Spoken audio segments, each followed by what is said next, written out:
Welcome everybody, One of One's Live, episode 5. I'm your host, Thor Torrens. We got a nice show today. Rumble and kick. This is we're consistent. Rumble and kick do not work every single week.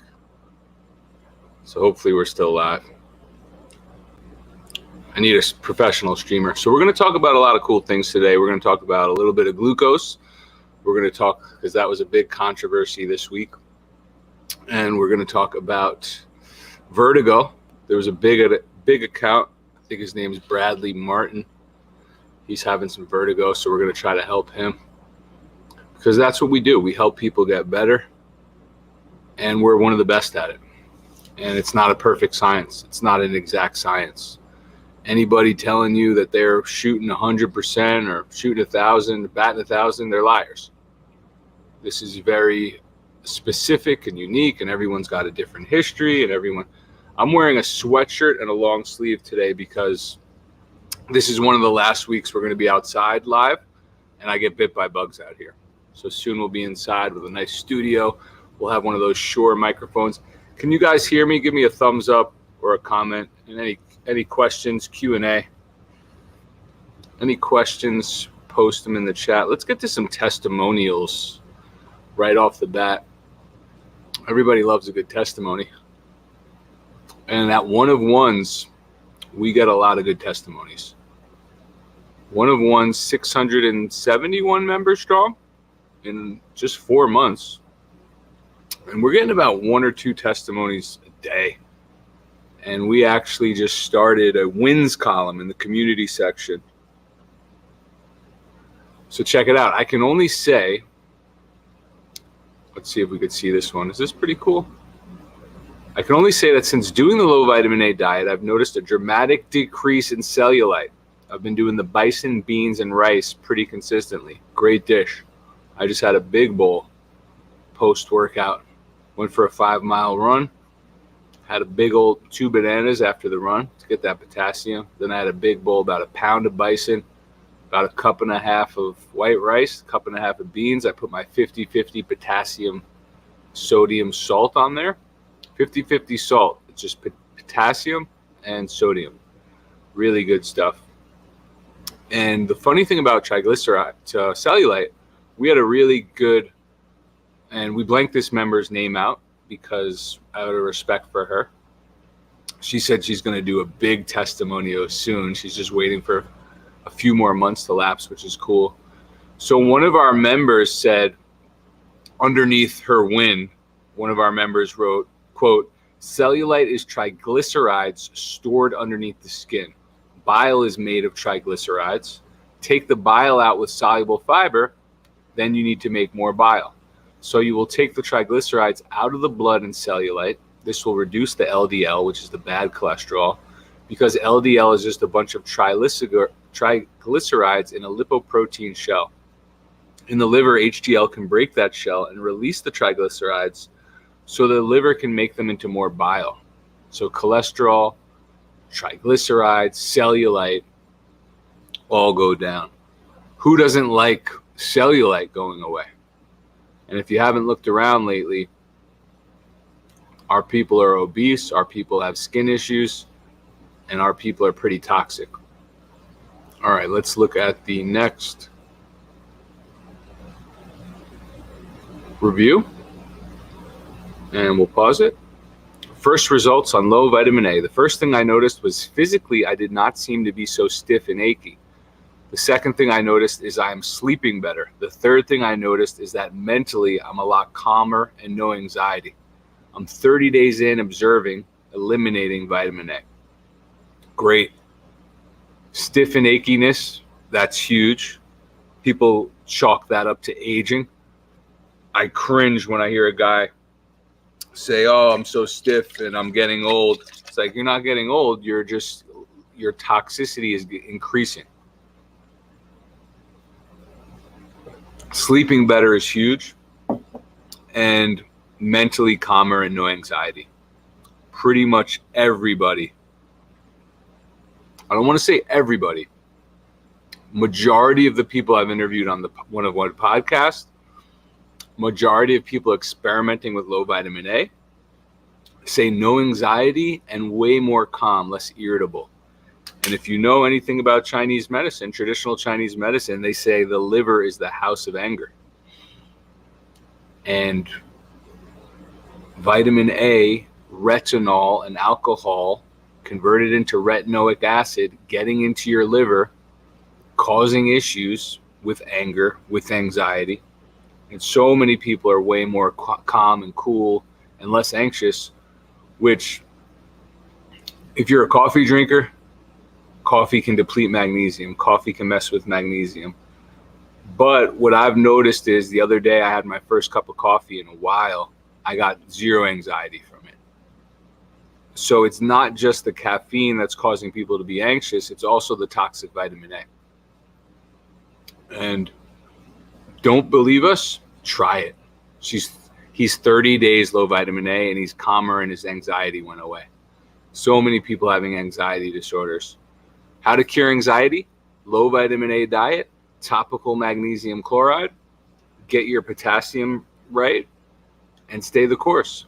Maybe a little breath work, maybe a little less caffeine if you're addicted. I've been eating this way for 2 weeks now, and my skin is glowing. The redness is almost completely gone, and my skin texture is back to smooth. Also, I'm a beast during my workouts. Going to try bison tomorrow. Yeah. Fun, quick story. I was in Pittsburgh, and I was working out with a friend. And, my friend is a beast. He's on a little bit of a cycle. If you catch my drift, he likes to cycle the gear. And he's jacked out of his mind. And I was like, you know what? Let me go through your workout with you. Let me do what you do. Because it's cool. We all get stuck in our routines. I don't have a workout partner, so I'm usually working out in my backyard. So I went through his back day and his shoulder day. And I kept up with him pretty good. The only thing he got me on was the military press machine. And we were pretty taxed by then. But he was kind of looking at me like, maybe there's something to this low vitamin A. You could tell he was interested.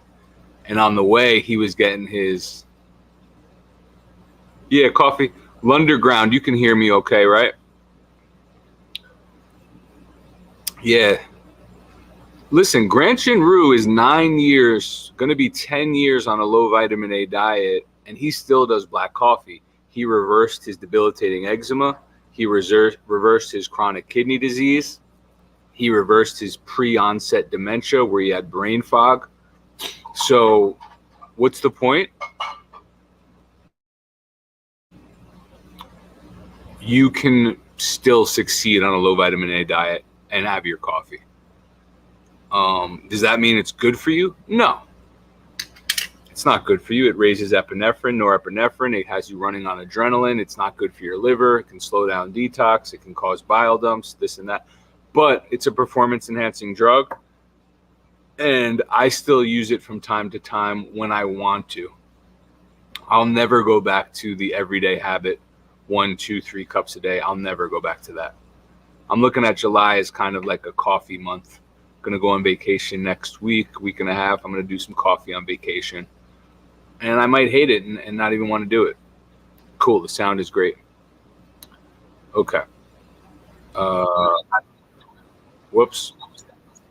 I just went into my own live. I'm still new to this whole live thing. Next testimony. I came here from listening to the Sean Baker podcast. This makes so much sense.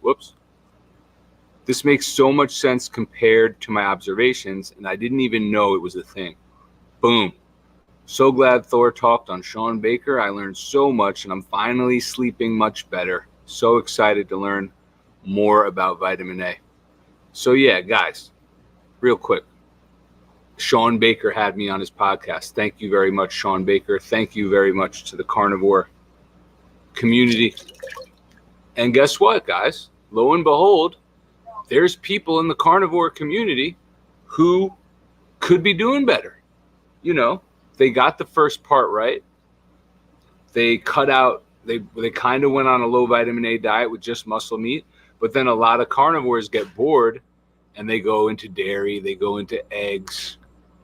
Like Paul Saladino, he's going into all the colorful fruit juices now. He's going into the raw dairy. He's doing the liver, and he's headed in the wrong direction. And he's pivoted a few times already. And we all were there. I tried pretty much every diet. I pivoted a bunch too. So the carnivore people are happy that they learned some things about vitamin A, and there's nothing wrong with that. There's nothing wrong with people pivoting and trying new things. And we'll get into that a little bit more when we talk about glucose too. 22-year-old health nut. By the way, the new name for one of ones is Health Nut Rehab. Health Nut Rehab. Whoop. Okay. 22-year-old health nut from trying whole foods to animal-based to carnivore and back, around in circles. And now, only 2 months into low vitamin A, I'm feeling pretty darn good. Eczema almost completely gone. Hair and skin feel great. Most of all, thanks to what seems to have been the dextrose protocol, I can actually sit down and read and write and retain information at a rate that I haven't been able to, dare I say, almost ever in my past. Like, seriously, for years I thought that books wouldn't be for me, whether it was dyslexia. He spelled weather as in the temperature and not the weather, but we're getting there. Whether it was dyslexia or headaches or straight up not being able to remember the last page before moving on to the next. It is wild to see how much can change in such little time. I'm very excited with how sustainable and the variety you can still have on this program, and I'm very curious about what 12 months could eventually look like. Thank you, Thor. Yeah, awesome win. Awesome win. Now listen. Yes, there's something called dextrose is healing my military-induced depression and schizophrenia. The low vitamin A is my base, but this is what actually brought about the changes. Doing 20 tablespoons a day. God bless you. Hey, God bless you. Listen, guys, I am in the business of getting people better, getting people healthy, and getting people to be the best they can be.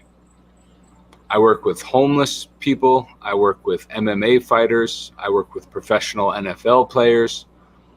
I can't tell everybody to go on a low vitamin A diet and just wait it out. Not only does vitamin A deplete you, you want to find out what's an essential nutrient, look at what vitamin A depletes the body of. Vitamin A blocks potassium channels. Vitamin A depletes vitamin D. Vitamin A leaches calcium from the bone. Vitamin A messes with folate and B12. Vitamin A messes with zinc. Vitamin A is an antagonist to a lot of essentials, and that's why part of the reason we are helping people get so much better is because first and foremost, we're stopping the intake of toxins like vitamin A, because people don't even know that vitamin A is a toxin because it's called a vitamin and it's hidden in plain sight. First and foremost, you stop that, and then you can start correcting the deficiencies that caused. But if you don't stop the toxicities coming in, you can't out-supplement your way. You can't outwork the poison. So what else can vitamin A cause is a depletion of glucose to the brain. This is my theory. It's going to be hard to find research on that, but I'm going to show you some things in a little bit using our good old friendly ChatGPT. But I work at a homeless charity it's called Changing Lives in Boca Raton. I volunteer there. I don't work there. And I help them with exercise, with nutrition, with wellness. You know, we do a little workout here and there. I talk about nutrition. And do you think I'm going to be able to get homeless people to go on a strict low vitamin A diet? That's a super tall task. That's a tough task, right? I can't be with them at every meal. But one thing I noticed about the homeless community is they do a lot of soda. They do a lot of fructose and sucrose. And glucose is different.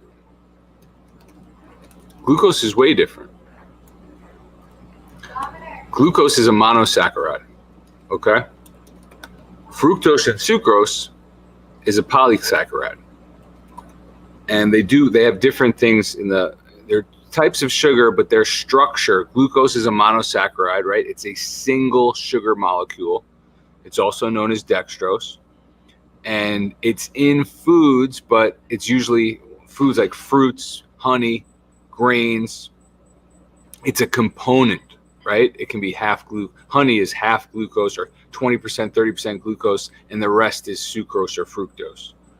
So when it comes to metabolism, glucose is quickly absorbed into the bloodstream and is the primary source of energy for your cells. It stimulates the release of insulin from the pancreas. Then that transports glucose into the cells for energy or storage as glycogen in the muscles and liver. Okay? So when I went to the charity last weekend, I had a homeless person come up to me and say, hey, I just want to thank you. I stopped doing my corn syrup Coca-Cola, and now I'm doing glucose gummies or Smarties, and I'm feeling a lot better. Huge. We went from a polysaccharide that is a poison to a monosaccharide that is literally the fuel for the brain and the cells and for ATP. So we're weaning away. We're not saying that glucose is a heal-all. There's things like, there's a little bit of good and there's a little bit of bad. There's a little bit of good in the bad and a little bit of bad in the good, right? Nothing is perfect. It's the laws of duality, the laws of polarity. So now that this homeless person is doing way better, and the other thing this charity does is helps people get jobs and housing, okay? So what do you think happens when now that person can get a job, that person has housing, and then we can transition into something like the low vitamin A diet, right? What if on the glucose protocol, Dr. David Stevens had a lady who had 100 suicidal thoughts a day? You can't tell that lady to go on a low vitamin A diet and wait 1 to 2 years. That lady got relief right away, where her suicidal thoughts went down to 0 a day. Okay? That's how are you going to tell me? How are you going to tell somebody, hey, you know what? Don't take glucose. Stay suicidal, right? So there are ways that people get limitations. Let's not get into glucose too much yet. We're going to get into it after the testimonials. But this protocol, this testimonial is really good, because look, this person for the first time in their life can sit down, read and write and retain information. Guys, we have people in the low vitamin A community who have been 2 years low vitamin A. A lot of things have gotten better. They are doing great, but they still have some cognitive issues. You can't detox decades of poison. Some people, it can take 3, 4, 5 years for all their symptoms to go away. So some people, it is worth the risk to try a little crutch, to try a little Band-Aid. Okay?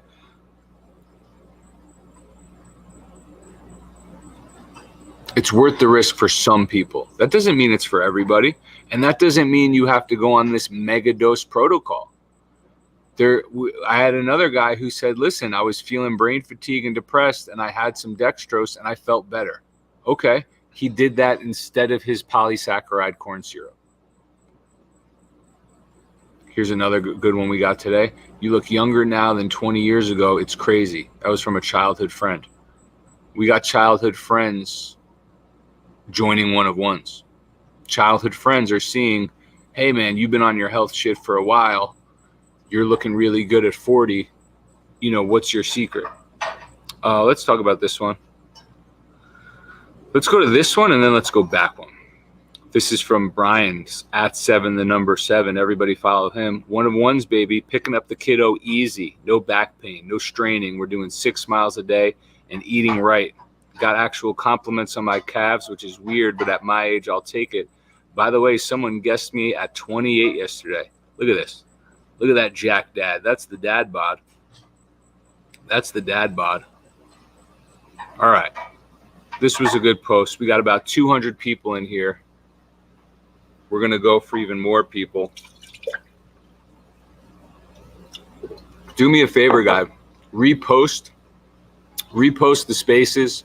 Like on YouTube. Comment on YouTube. Comment below the Twitter X thing. And let's get right into it. Check this out. Anyone else get vertigo? What do you do to fix that lame shit? I don't wish this on my worst enemy, so I had vertigo. Thor Torrance can help. I don't have vertigo, but I know Thor has talked about helping with that. I've had a lifetime of migraines instantly disappear. 2 years of tendonitis leaving, and I feel like I'm 24 again at 44. Yeah, this Elon, he's in one of ones, and he's on the low vitamin A diet. So let's talk about Bradley Martin, and let's talk about vertigo real quick. And if you guys want, you can tag Bradley Martin and tell him, hey, Thor's going in on vertigo. So first thing with vertigo, what I would say is take a look at Egoscue, okay? This could be a mechanical thing. This could be a mechanical thing, and we'll get back to the testimonials in a second. Take a quick look at Egoscue, and let's go to YouTube real quick. And Egoscue neck. Because it could be a mechanical thing, and he's a big weightlifter. So he might have just done some, so this is a good neck one.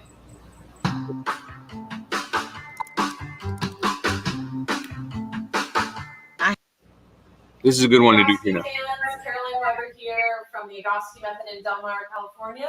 Wanted to talk to you today about neck pain. So many of us are working at our desk these days, and oftentimes neck pain comes from head wanting to be forward, shoulders rounded. So I wanted to show you one exercise you can do really quick in the middle of your workday to help relieve some of that neck pain. Go ahead and start on a hands and knees position. Walk your hands one hand length forward. Shift your shoulders forward over your wrists, and now let your shoulder blades drop, let your low back drop, and let your head hang. This is going to quickly change your upper back position and lengthen the muscles through the side of your neck. Hold this for 2 minutes and feel better. Great job. Great job. So mechanical, vertigo, everyone should be doing Egoscue every day in some regard anyway. Okay. Then the next thing to look at is a toxicity thing with vertigo. It could be a toxicity thing, and it could be from copper. Are you taking liver? Are you taking cod liver oil? Are you doing chocolate? Are you doing one of these chocolate protein powders or some powdered supplement that has some heavy metals in it, right? A lot of big workout guys are taking a shit ton of supplements. So just how you have an accountant for your wealth, who's the accountant for your supplements and your health? We are health accountants. We are Health Nut Rehab. We are Big Pharma's worst enemy. By the way, Bill Gates' favorite vitamin is vitamin A. And there's a study called Copper in Medicine, and it shows that copper has been found to be causative in several diseases. And there's people that it takes 3 years. Copper toxicity and vitamin A toxicity go hand in hand. And there's people where it takes 3 years for their copper levels to go down and their vitamin A levels to go down. So when you see copper toxicity and vitamin A toxicity go hand in hand, and you see it can take 3 years, no one should be, hold on guys.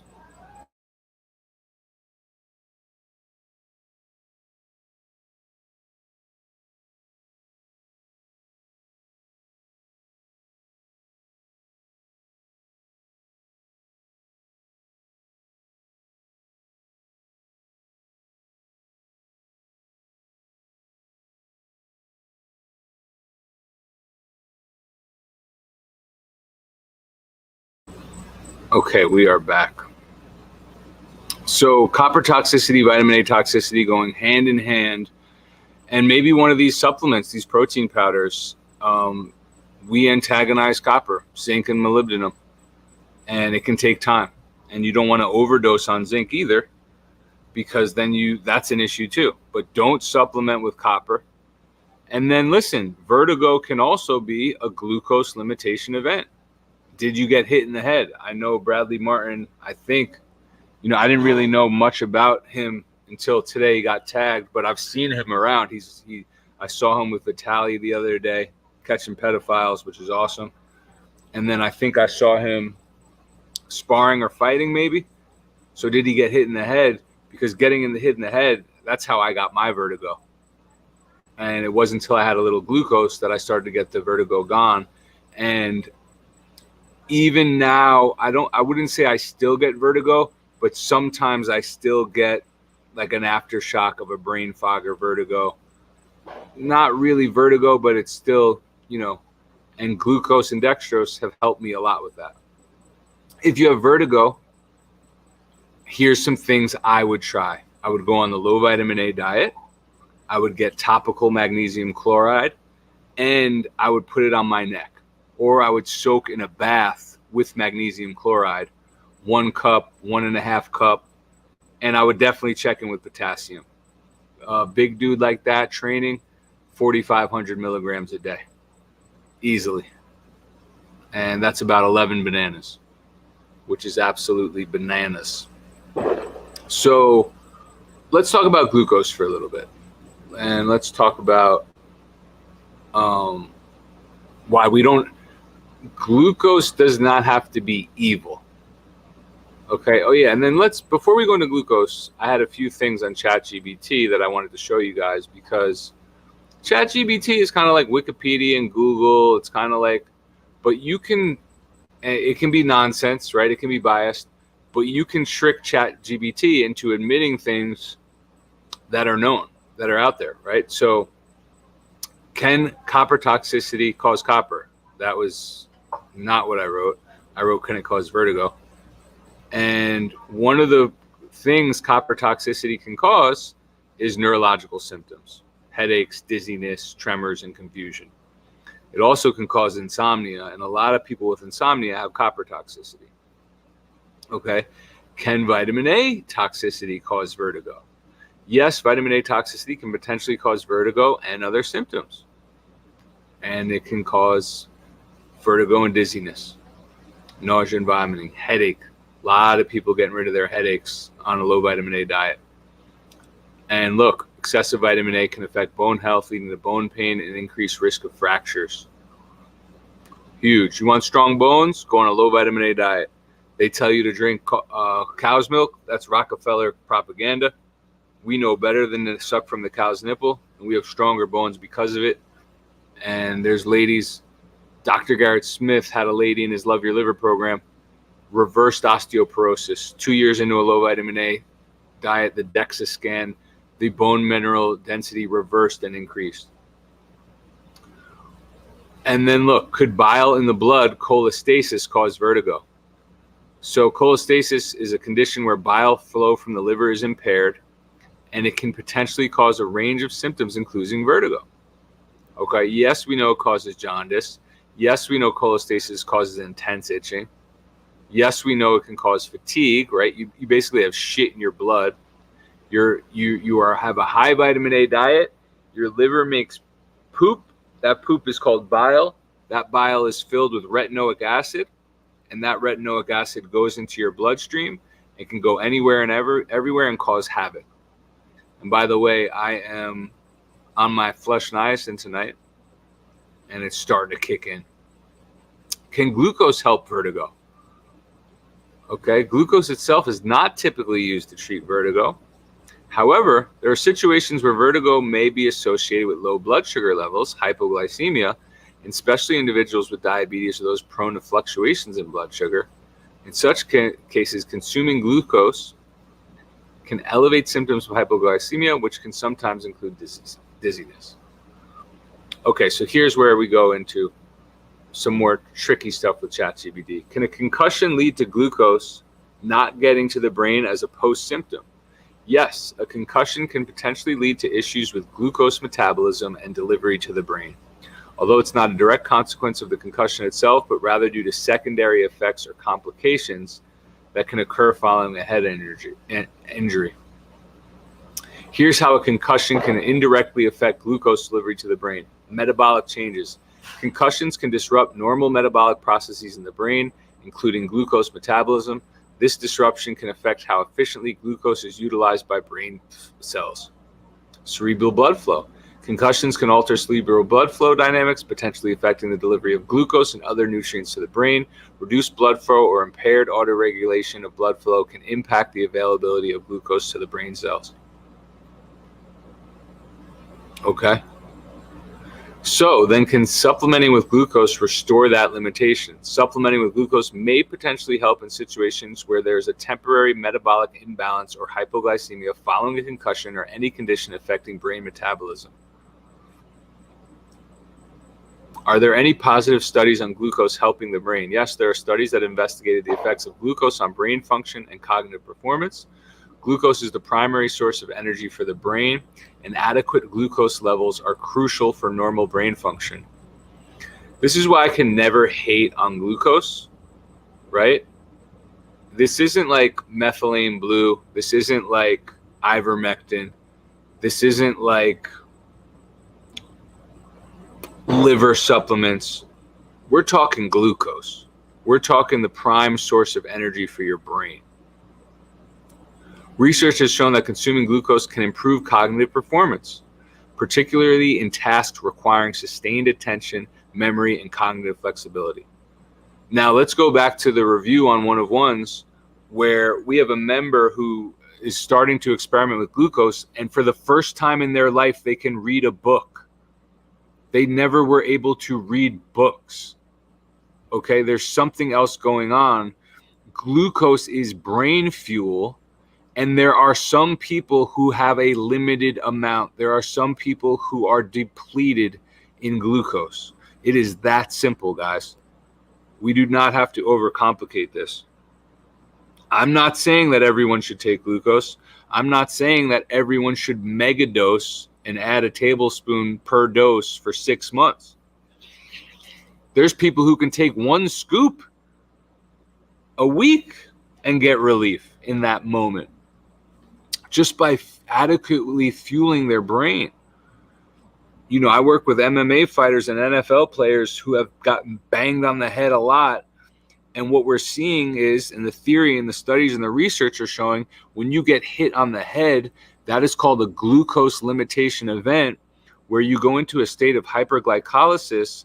A bunch of glucose rushes to the brain for this trauma.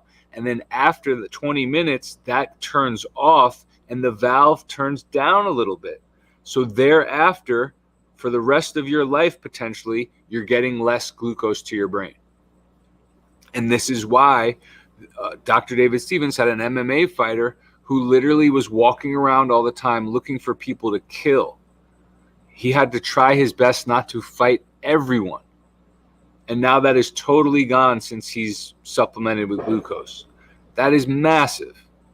Especially when we're talking about some people who don't want to try a low vitamin A diet. They're not interested. They don't want to do the work.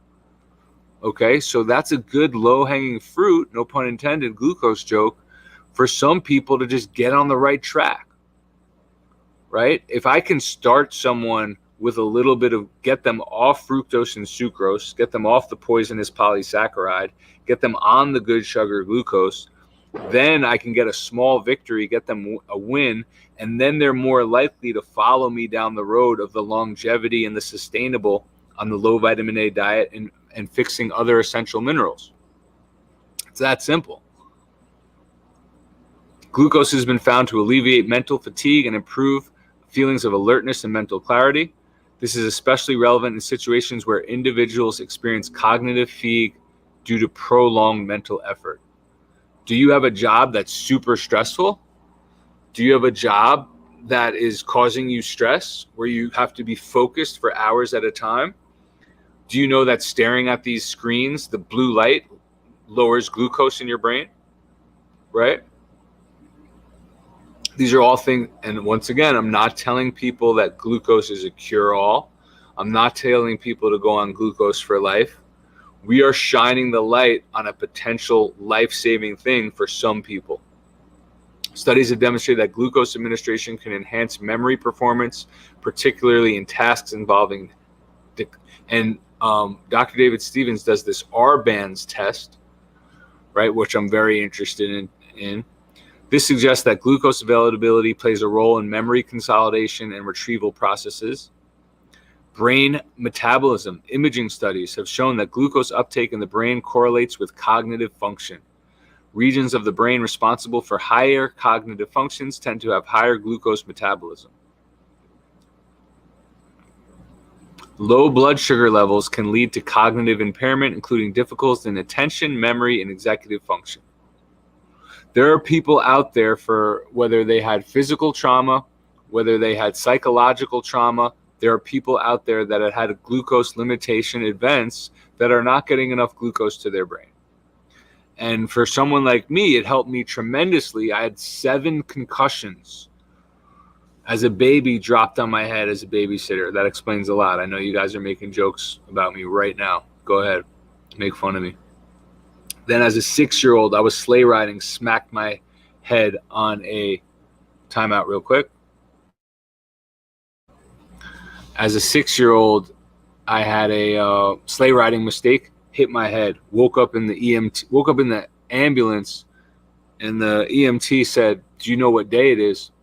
And I said, "I'm sorry, I didn't know what day it was before I got hit in the head." And they all laughed. Like, well, at least you got a sense of humor. I wasn't even trying to be funny. I was being serious. Then at around 12 years old, slam dunk competition, backyard slam dunk comp, lowered the rim. Someone threw me an alley-oop, sliced my hand on the backboard going up, landed, twisted my ankle, and then smacked my head and blacked out. Woke up in my friend's kitchen with the dog. Woke up with the dog licking me, and then went into the kitchen, kind of fainted again. My mom had to bring me to Mount Sinai Hospital. I was fainting. She had to keep me awake on the ride down. And then I was good by the time I got to the hospital. They did a bunch of tests on me, and I got a Grace papaya hot dog and a papaya juice when we went back home. Then at around 1920, had another concussion. No, then at 12, either a year before that or probably a year before that, tackle football, McCalman Field, Nyack, New York, smacked my head on the turf. And I remember got my bell rung, was seeing stars, and I just ran home because I knew I was hurt and I didn't want to be around people and show weakness and show that I was hurt. And that concussion I was throwing up. I was throwing up for a day or two after, which is a symptom of a concussion. Then at around 20 years old, I think it was like a bad bar fight. People were drinking. Alcohol is horrible. And got blindsided and hit my head. And that's when I had vertigo for a while after that, a few months maybe. And I had been dealing with CTE and the symptoms of concussion for a while. And it was just my new normal. You know, I just lived with it. And in 2020, I started doing dextrose post-workout I think Stan Efferding. Stan Efferding was the first person I saw recommend glucose. And why were we recommending glucose for post-workout is because of glycogen replenishment. So guys, when you are, and this is another reason that as I am a self-proclaimed titled health coach, as somebody who works with professional athletes, as somebody who works with MMA fighters who are the hardest training guys in the world, as somebody who works with an undefeated pro boxer, shout out to Frankie Davey, 12-0, during intense training, weightlifting, resistance training, boxing, fighting, muscles use glycogen. Muscles use stored glucose as a fuel source. So consuming glucose after exercise replenishes it, restores the glycogen stores in the muscles immediately. And this is major cheat code for restoring energy levels and preparing muscles for future workouts, for the next round, for two-a-days, for you football players doing two-a-days. you better believe if I'm a football player doing 2-a-days, I'm experimenting with dextrose. I am not villainizing it. I'm not telling people not to do it. The original Gatorade formula was dextrose, sodium, potassium. I'm pretty sure it was 100% dextrose. If at the very least, what we can take from a lot of these conversations, not only do we have to take vitamin A out of the fortification programs, we should replace a lot of the sugars with glucose. See what happens. Replace all the sugars with a monosaccharide, not a polysaccharide. Right? So if you're a professional athlete, I am not going to tell you to be afraid of glucose, because you need to restore those muscles and restore your brain fuel to have your cognitive function. Right? Muscle repair and growth, right? Weightlifting causes micro tears in muscle fibers. This is a normal part of muscle growth, adaptation of muscle. If you take glucose post-exercise immediately, so you can wait your 30 minutes for your protein, let your blood flow, right? I don't like to eat directly after I work out. Not only am I not hungry immediately, I want the blood to be flowing to all my muscles. After I work out, I do not want to stop the blood flow to my muscles because if I eat a big meal, then the blood's going to go to the stomach for the digestion. Part of being I hate the word biohacker or health guru, or part of being an optimally healthy person is to learn about blood flow and how to work with blood flow. That's why it's good to wait 30 minutes to eat, because you can get that blood flow to the muscles. Well, what helps that? Consuming glucose post-exercise is going to help initiate muscle protein synthesis, MPS. And that's essential for repairing and building new muscle tissue, right? So if you are a competitive person, if you're trying to be super muscular, super strong, what I found is, the other day when I worked out in Pittsburgh at the Powerhouse, after my workout, I did some glucose. My friend was spent, went to lay down. I literally felt like I could do the workout all over again. And that's how you should feel after most workouts. After 90, 85, 95% of your training for your average human, you should feel like you could do it all over again. This is why we do Maftoni method for our aerobic. You should feel like you could go on that run again. You should feel like you could go and walk again. My mother gave me dextrose tablets after an illness since as early as I can remember. Yeah, it's just brain fuel. It's literally fuel for the cells. Glucose, fructose, sucrose, lactose, all types of sugar, but they differ in their chemical structure. The problem, and listen, I love Dr. Garrett Smith. I think he's awesome. I think he's one of the best doctors on the planet. I'm in his Love Your Liver community, and I have nothing but respect for him and his community, and I've learned a lot from him and his community, right? With that said, I think a lot of that research on glucose is on diabetics. And I think a lot of context is missing. I think a lot of the glucose research gets mixed in with the other types of sugars. They're metabolized totally different in the body. Glucose is a monosaccharide, which means it's a single sugar molecule. I think it's 6 hydrogen, 6 carbon, 12 hydrogen, 6 oxygen. Some people call it dextrose, right? Look at the Hadzabe tribe. Look at the history of honey. Honey is the one food that has probably the most dextrose. You see these Egyptian tombs being uncovered. They have honey from thousands of years ago, and it's still perfect. And glucose and dextrose are in table sugar, right? And in some grains. But the metabolism is different. Glucose is immediately absorbed into the bloodstream, and it is the primary source of energy for cells. And I'm following, and listen, this still doesn't mean it's for everybody. This does not mean it's for everyone. but I'm following a lot of people. I see we got tagged in the Ray Pete forum. Some people it's not for, and some people it's not going to help. This doesn't mean to eat Skittles. This doesn't mean to eat gummy worms. This doesn't mean you have a free ride to just do sugar. And if you're addicted to sugar, this conversation really is not for you. You need to get help with that. But these things are a different chemical structure, right? Disaccharide, polysaccharide, monosaccharide, there's a key difference. Single sugar like glucose is different than something that has glucose and fructose linked together. That's a disaccharide. Glucose is immediately readily used by cells as a primary energy source, and it stimulates insulin release. Fructose is metabolized in the liver. It does not stimulate insulin secretion as much, right? And yes, sucrose is broken down into glucose,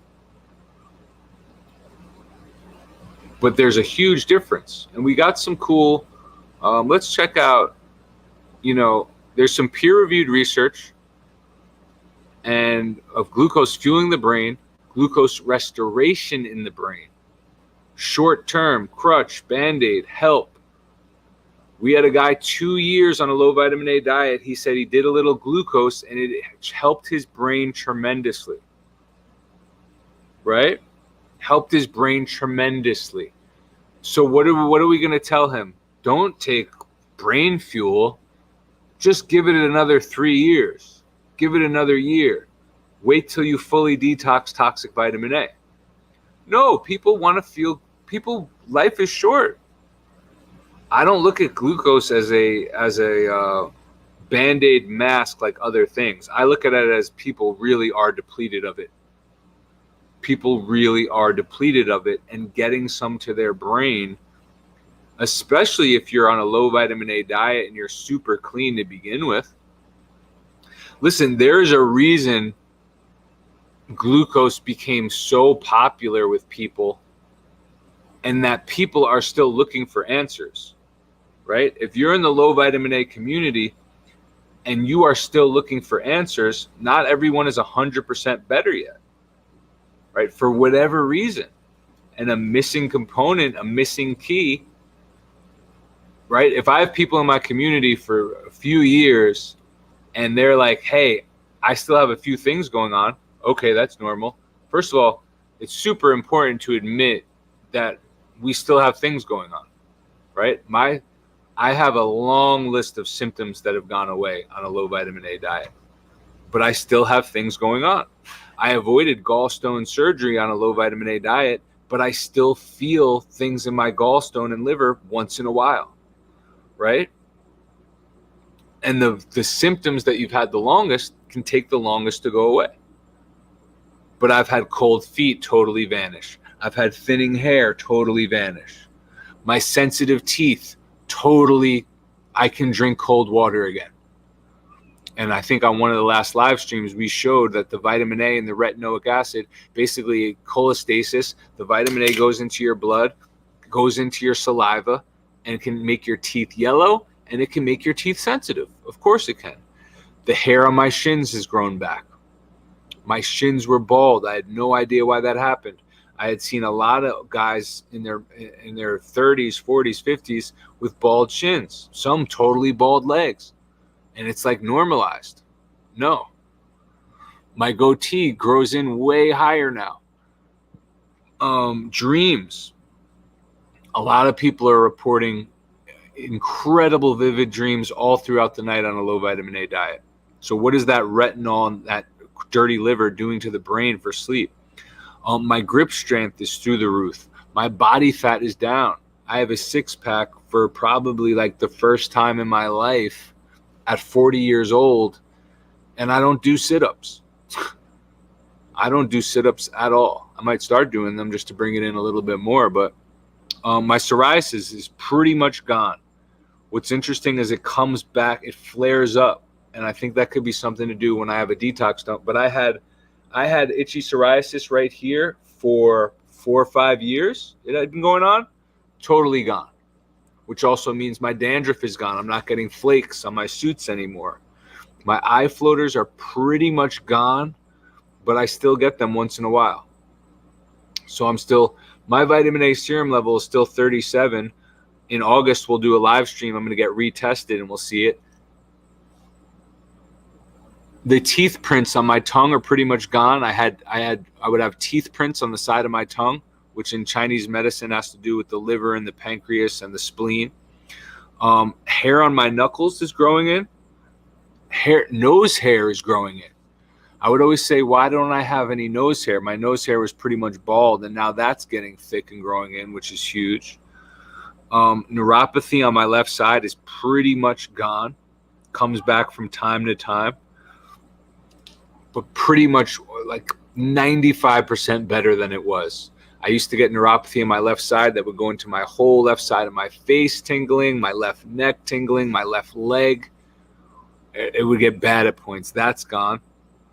No sunburning. I can go out in the midday sun and not get burnt. I'm red right now because I just did a flush niacin. So teeth grinding is pretty much completely gone. If I go a little too hard on molybdenum, and if I go detox, then sometimes it comes back. If I overeat as well, which overeating is no good. Hair on the top of my feet's back too, which actually I never had hair on the top of my feet, and now I do. So, and going to the bathroom, number 2's way more consistent. So I don't know how we went on that tangent, but it's important to note that during this, let's show some glucose stuff. Okay. Because the first evidence that the brain influences glucose metabolism, a guy named Claude Bernard, 1848. Okay, a guy named Claude Bernard, 1848.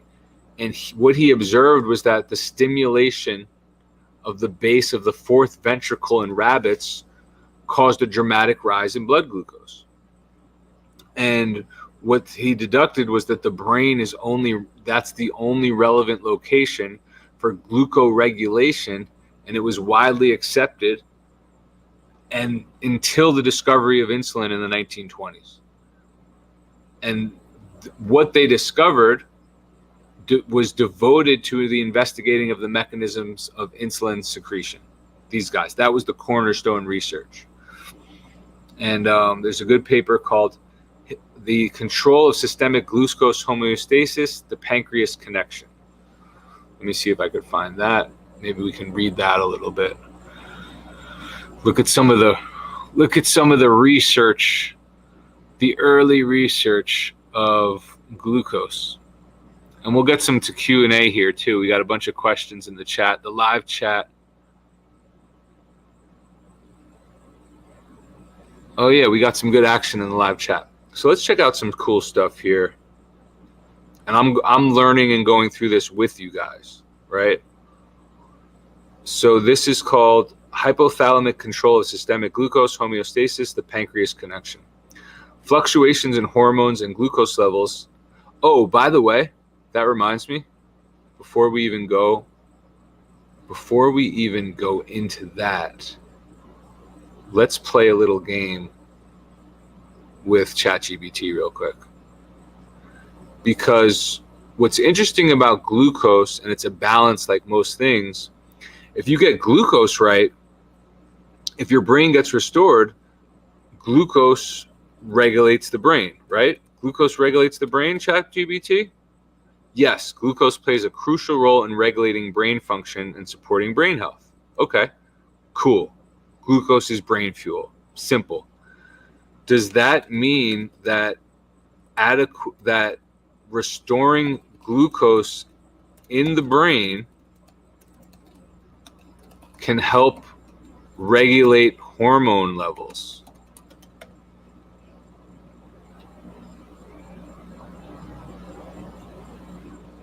Oh. Okay.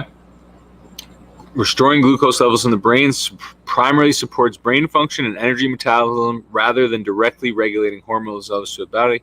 Here's how glucose influences hormone regulation. Insulin. Okay, insulin into the bloodstream. Insulin plays a key role. And by the way, there's people who are reporting that their blood sugar is not spiking or lowering at all on the dextrose protocol. And what I need to do is get that patch. If somebody can tell me that patch, because I'll gladly wear that patch. Right now, I'm pretty much only taking glucose after workouts, and I vary from like 20 to 60 grams. But I would like to wear that patch and go back until my CTE symptoms are gone. And I'm staying on the low vitamin A diet for life, right? But I do want a little Band-Aid and a crutch in the beginning, especially when I'm going through some of the detox effects that vitamin A, we know it's a poison on the way in and a poison on the way out. So the hypothalamus pituitary axis plays critical roles in hormone regulation throughout the body. These brain structures are sensitive to changes in glucose levels, which can indirectly affect the release of certain hormones. For example, glucose availability can influence the serotonin of hormones such as cortisol related to stress response and growth hormone. So if glucose regulates the brain, and then the brain regulates the body, and the brain does not have enough glucose, then the theory is getting enough glucose to that depleted brain can then start help other things in the body function. And then we know glucose is a primary energy source for fuel, yada, yada, yada. So let's go back to this study here, paste that in. And I think that's showing. Cool. And we got 410 viewers. We're growing. It's Friday night. We didn't do yesterday because it was July 4th. Usually we're getting about 1,000 viewers. Friday night prime time. Okay. Fluctuations in hormones and glucose levels are sensed by specific substeps of hypothalamic neurons as a proxy for overall metabolic status. Glucose homeostasis is achieved by coordinating hepatic glucose production, muscles and fat glucose uptake, all normal stuff. So this is maintenance of glucose homeostasis is mandatory for organism survival. It is accomplished by complex and coordinated interplay between glucose detection mechanisms and multiple effector systems. The brain, in particular, homeostatic regions such as the hypothalamus, plays a crucial role in orchestrating such a highly integral response. We review here current understanding of how the hypothalamus senses glucose availability and participates in systemic glucose homeostasis.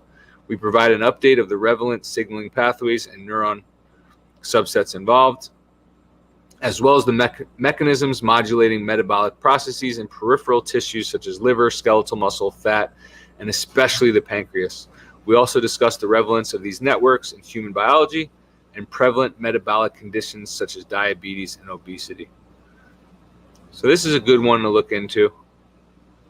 And then let's look into another one here.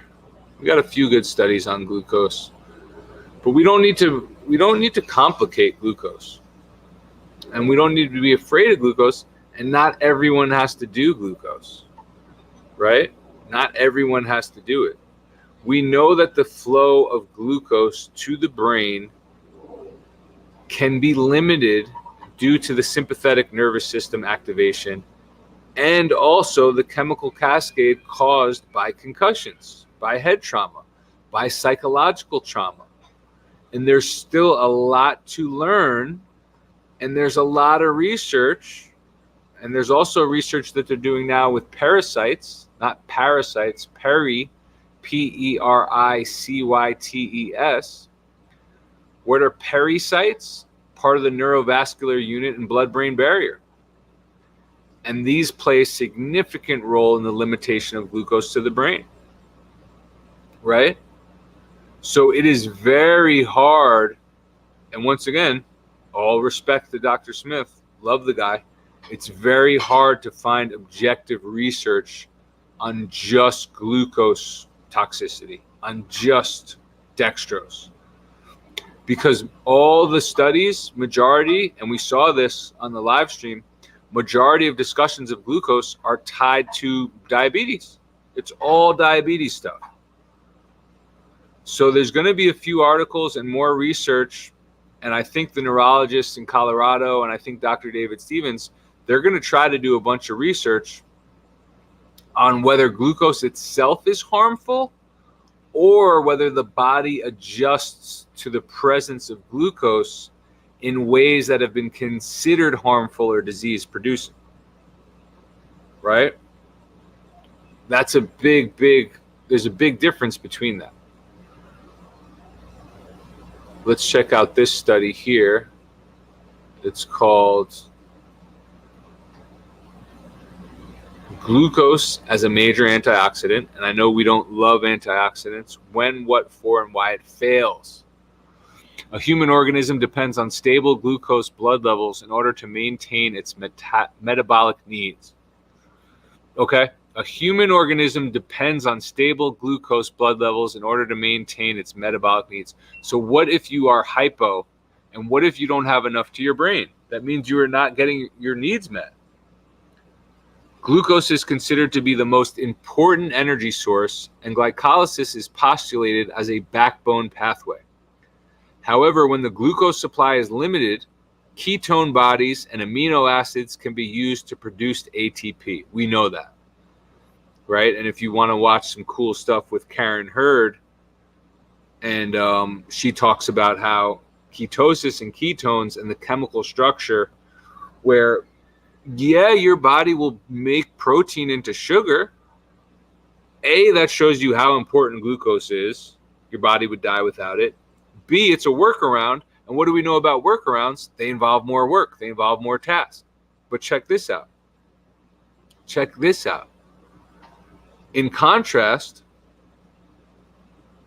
for functioning on the pentose phosphate pathway, that's the PPP, glucose is essential and cannot be substituted by other metabolites. Okay?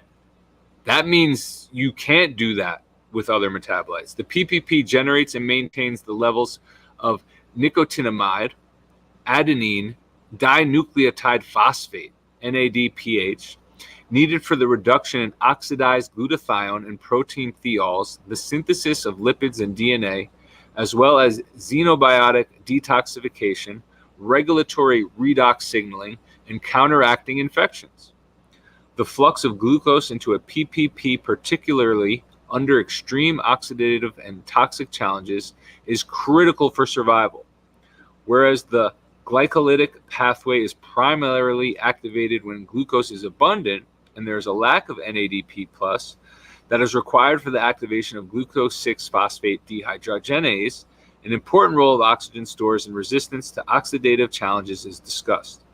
Current evidences explain the disruptive metabolic effects and detrimental health consequences of chronic nutritional carbohydrate overload and provide new insights into the positive metabolic effects of intermittent fasting, calorie restriction, exercise, and ketogenic diet through modulation of redox homeostasis.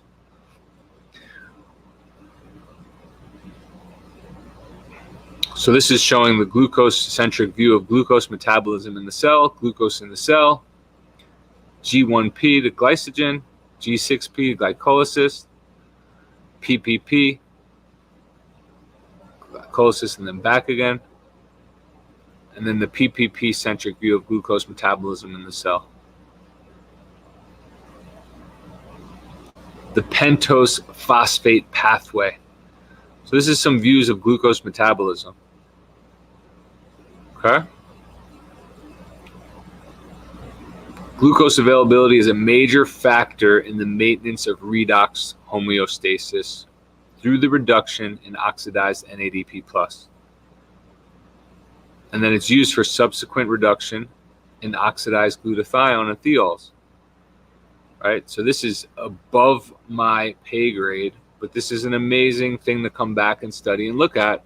Or if you are interested in learning more, or if you have CTE symptoms, if you have depression, if you have brain fog, if you have memory issues, if you have brain issues that haven't gone away and you've tried everything, including being on a low vitamin A diet, you might just want to try a little bit of glucose to your brain. I think it's a very low risk, high reward. And I think not everyone should do it. And I think if you don't want to do it, don't do it. Right? I'm not doing the mega dose protocol. I'm going to wait because I'm 7 months into a low vitamin A diet. I don't want to start tinkering too much, because then you start to think, oh, I don't know what's causing what, right? Here's a great way to think of these things too, guys. If you went 40 years with never taking glucose, don't just go into doing 60 grams 4 times a day. Start with 20 grams once a day after training if you want to. Go slow. See how that makes your brain feel. Remember, gluttony and greed is a sin. You don't have to get greedy or gluttonous. That's how a lot of us health nuts ended up vitamin A toxic. That's how a lot of health nuts ended up doing too much and getting wrecked. We did way too much of everything. Right? All right, where were we? This amazing, someone should make this a t-shirt.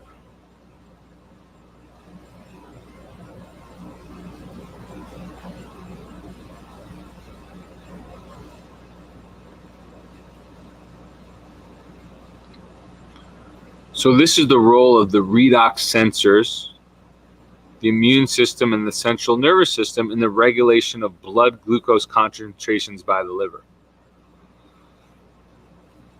Liver regulates blood glucose level by integration of regulatory inputs.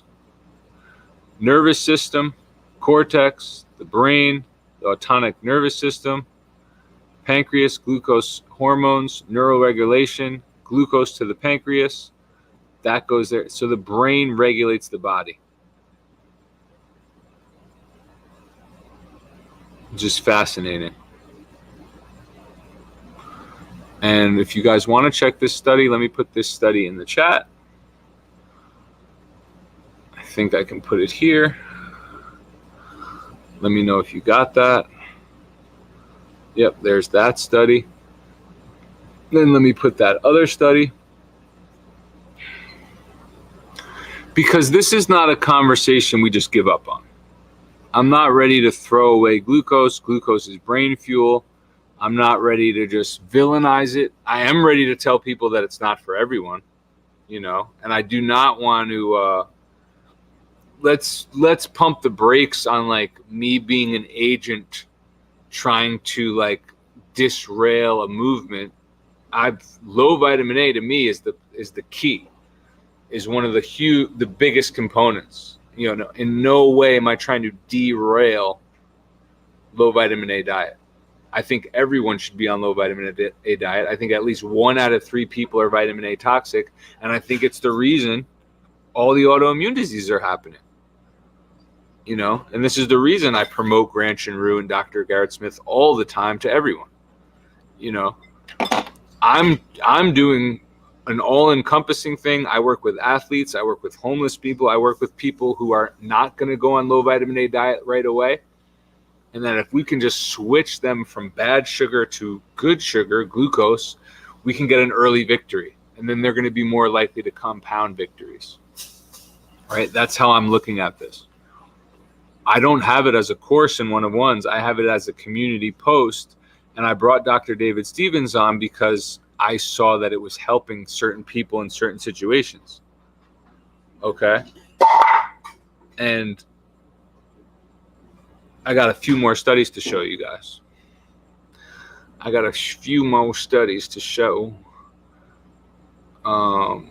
This is a good one. It's called the B cell glucose toxicity hypothesis. I'm going to put that in the chat. Yeah, that's a good point, Xander. Like, how can you tell your diet is working if you're not paranoid and weirded out by like, guys, I've been to the top of the top. I've been around celebrities. I've been around billionaires. I've been around presidents in the same room. Not everything's a conspiracy. Like, you'd be surprised There's just a lot of incompetence. There's a lot of greed. There's a lot of corruption. A lot of things are not a conspiracy.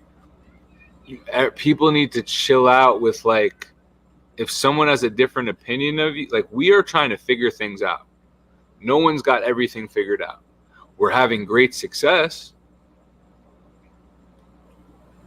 right? So chill out with the, like, these people are agents and this guy's an agent and this guy's trying to do this and that. Like, you're telling on yourself that you're a weirded out paranoid person, and that's telling of, like, your diet's not working, right? Because maybe you need a little glucose to your brain just to be a little more level-headed and chill, you know. And I'm not talking to anyone in particular. I'm talking to the anonymous reply guys, really. You know, the anonymous reply guys who are like, we had a guy on my YouTube video, and I'll show you the comment. I'll show you the comment, what he said. He said, Dr. Garrett Smith just debunked this quack here. And I said, well, slow down. Debunking glucose is like debunking oxygen. It's a very hard sell for me. Glucose can be a very good thing for those depleted of it. Tell that to the girl who had 100 suicidal thoughts a day and now she has 0. Tell her that glucose is bad.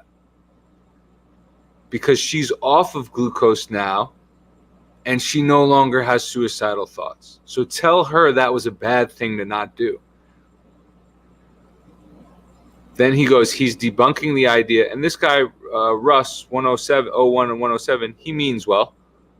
You know, I get it. You're defending your guy. I'm defending Dr. Garrett Smith all the time too. I'm part of I'm part of this movement, and I'm staying part of this movement. And more people with big followings need to start becoming part of this movement, and they should be becoming part of this movement. And I saw a girl who did a post on IG who's got like 100,000 followers. She just did a post shopping in Whole Foods on a low vitamin A diet. And I was like, awesome. And I shared it to my timeline. We need more big accounts sharing the low vitamin A diet because it is fucking miraculous and it works. Straight up. You can't imagine telling Kobe Bryant, bro, don't shoot like Michael Jordan. You're copying him. Kobe Bryant's going to go, this is what works. We do what works.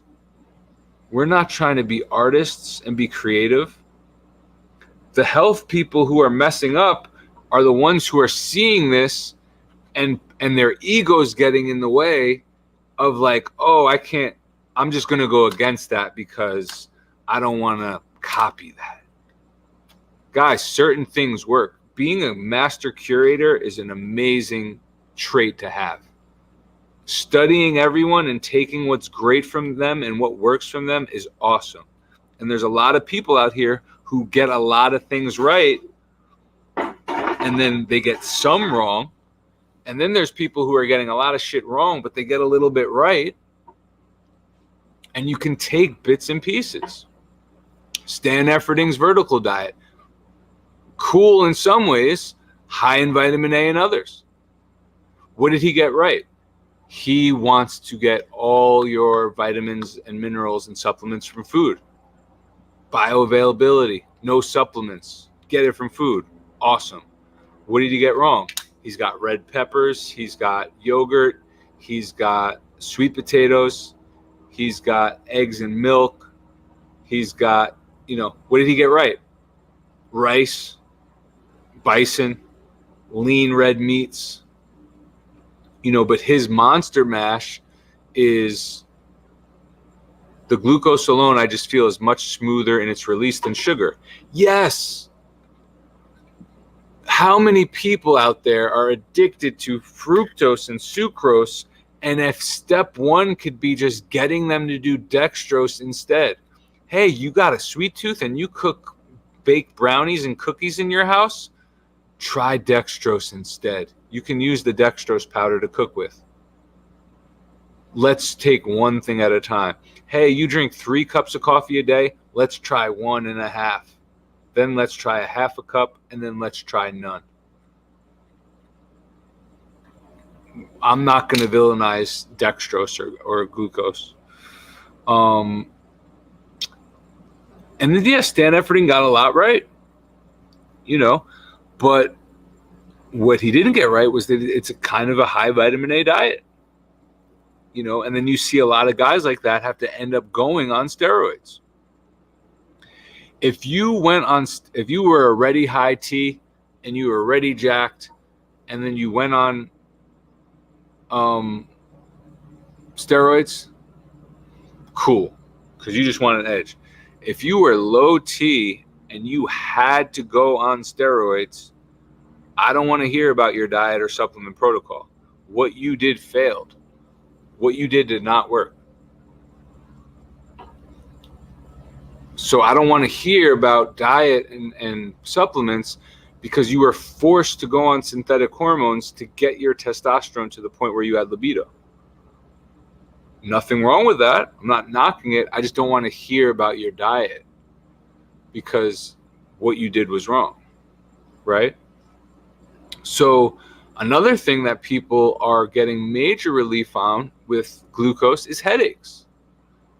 And glucose deficiency or insufficiency can cause headaches. And we know vitamin A toxicity can as well, right?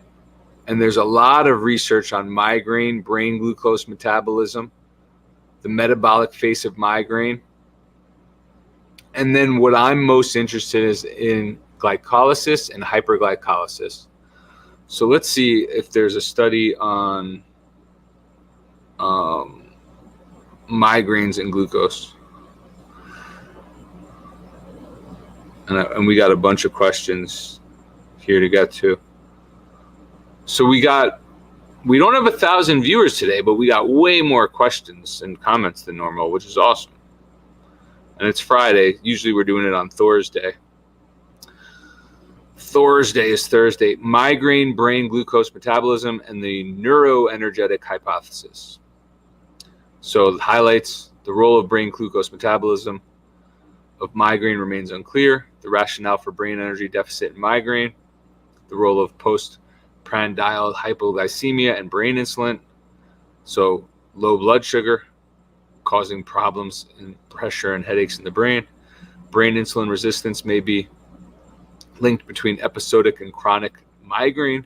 Diet, exercise, and mind interventions were discussed, right? Obviously, diet has and I do not want anyone to get this twisted and think like I think dextrose is a cure-all.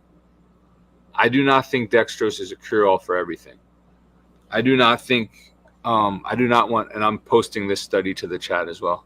I don't want people like, I can eat whatever I want and just do glucose. No, we're somewhere in the middle. We're balanced. So glucose and insulin play a fundamental role in the central nervous system, right? Some people were depleted in glucose, and some people are getting their restored levels.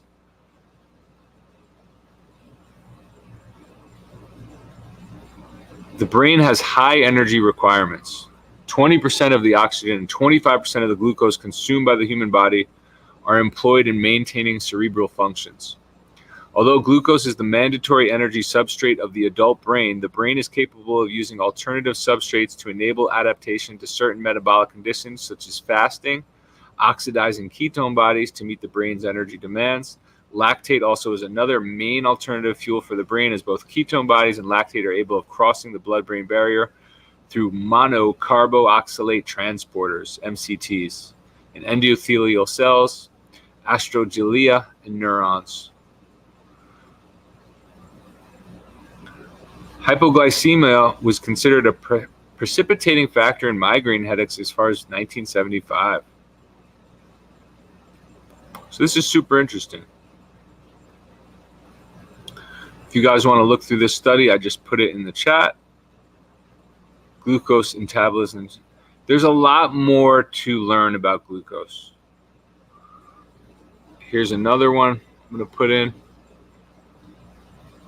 This one is called the metabolic face of migraine.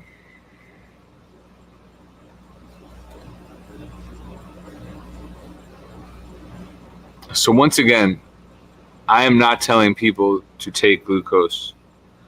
I do not think glucose is a cure-all. I will not villainize glucose. I will not tell people not to take it if they want to try it.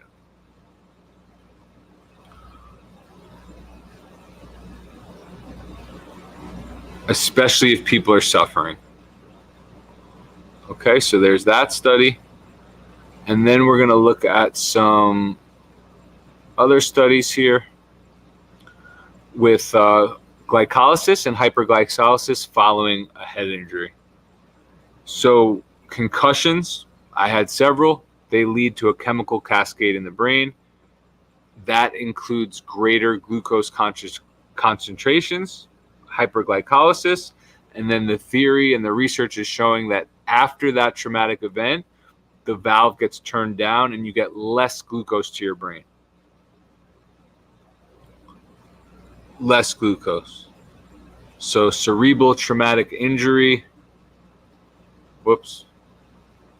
I'm going to put this. I'm going to put a few studies here. I'm going to put a few studies in the chat. Cerebral hyperglycolysis following severe traumatic brain injury in humans. Okay. So you can read through that one. Put that in the live stream.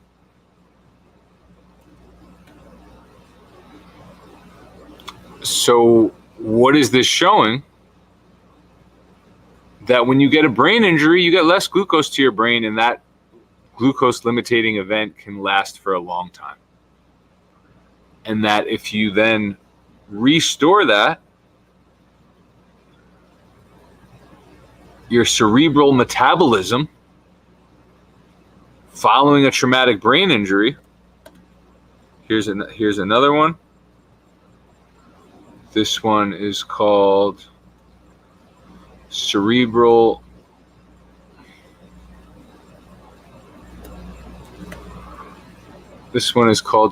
metabolism following traumatic brain injury, new discoveries with implications for treatment.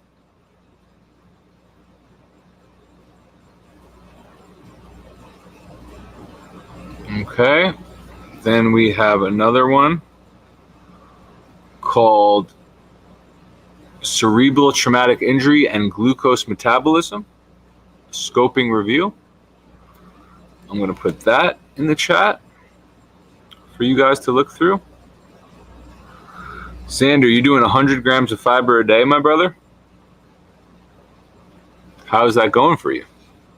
That's a lot of fiber.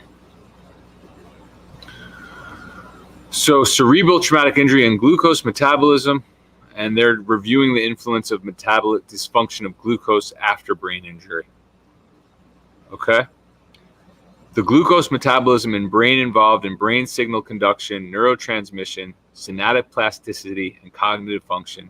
Insulin levels traverse the blood-brain barrier by utilizing an insulin receptor protein as a carrier, playing a pivotal role in various cognitive functions while also regulating energy metabolism.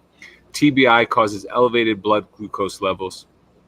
Hyperglycemia is attributed to an acute sympatho-adrenomedullary response resulting in elevated catecholamines, that's a new one for me, increased level of cortisol and IL-6.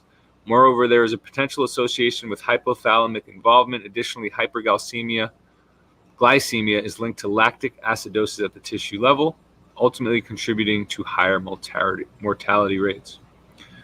The monitoring and control of glucose should be an important part of multi-modal monitoring in patients with moderate to severe traumatic brain injury managed in neurocritical care units.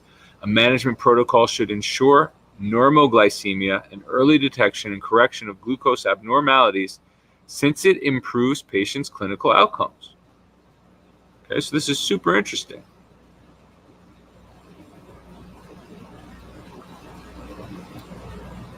Basically helping people with brain injuries. The importance of glucose in the brain. Role of insulin and glucose in the brain. The brain utilizes approximately 20% of the total energy produced by the body, right?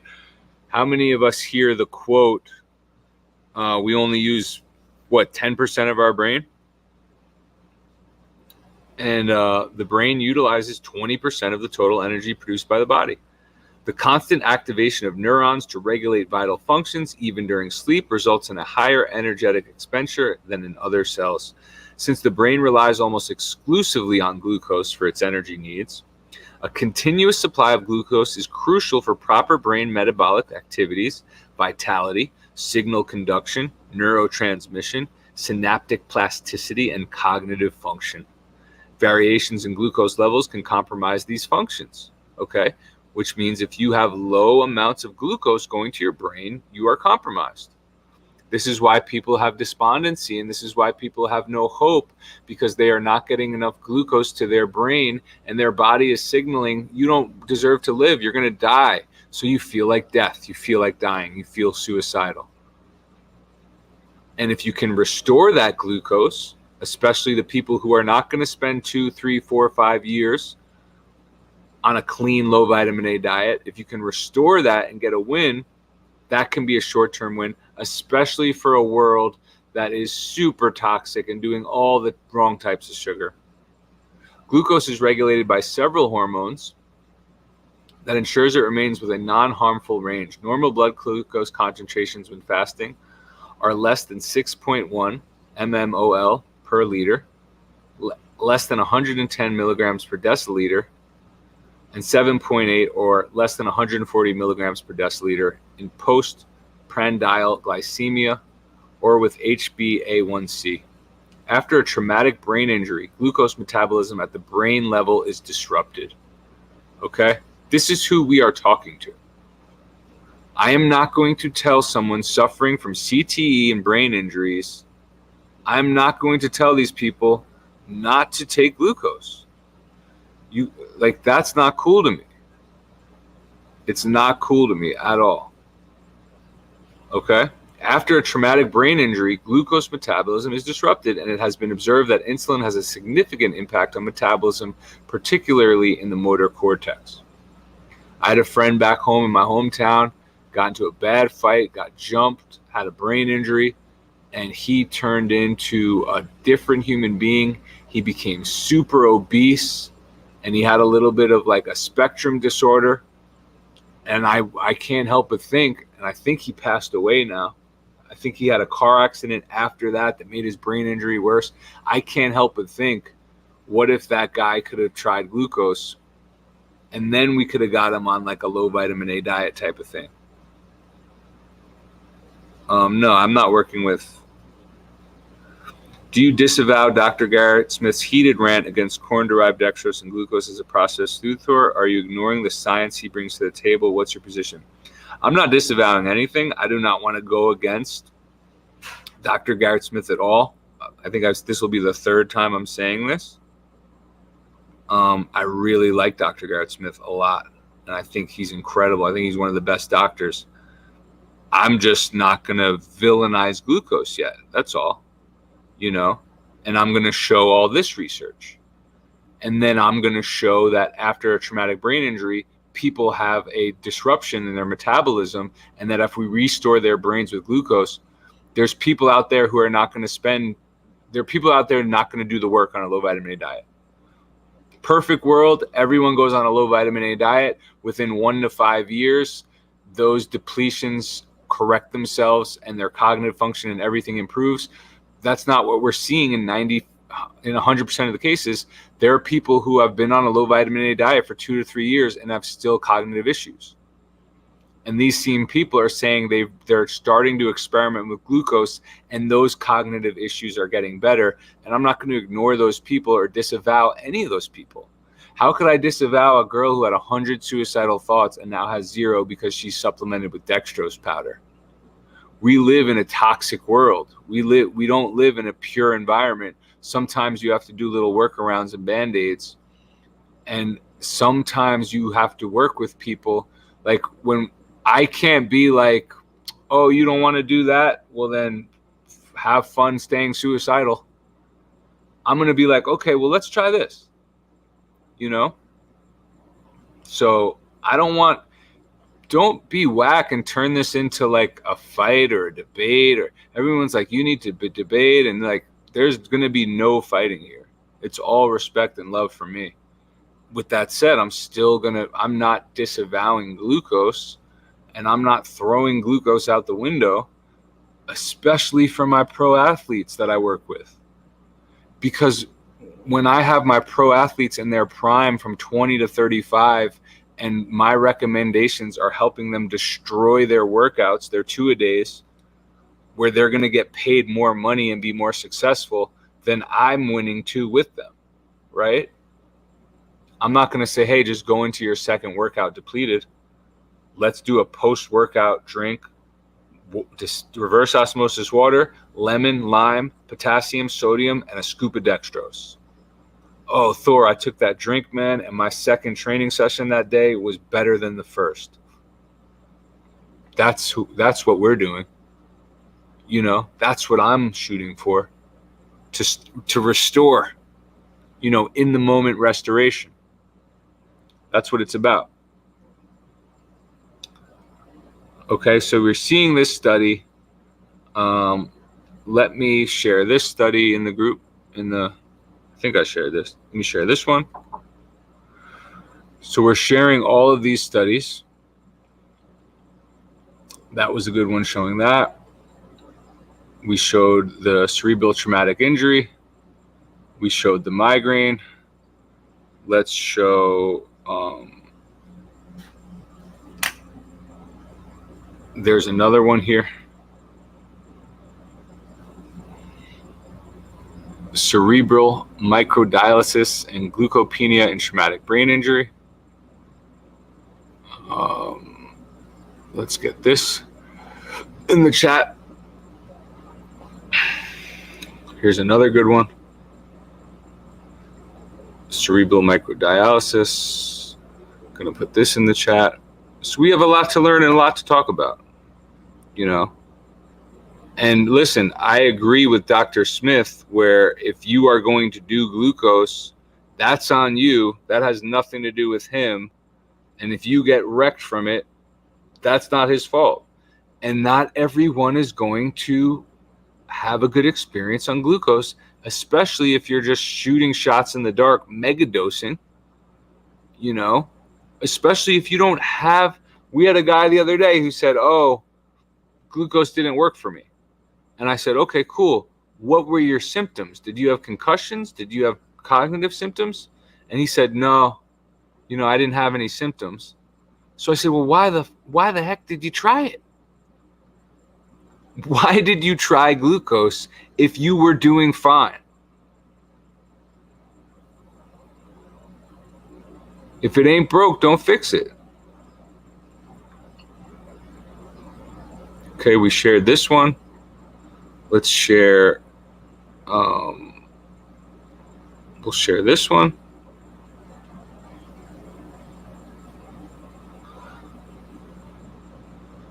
Cerebral metabolic response.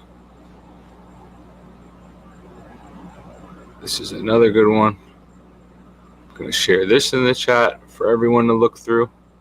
And then we continue. Yes, it's about intuition and listening to the body and knowing, like, listen, we're anti-supplement.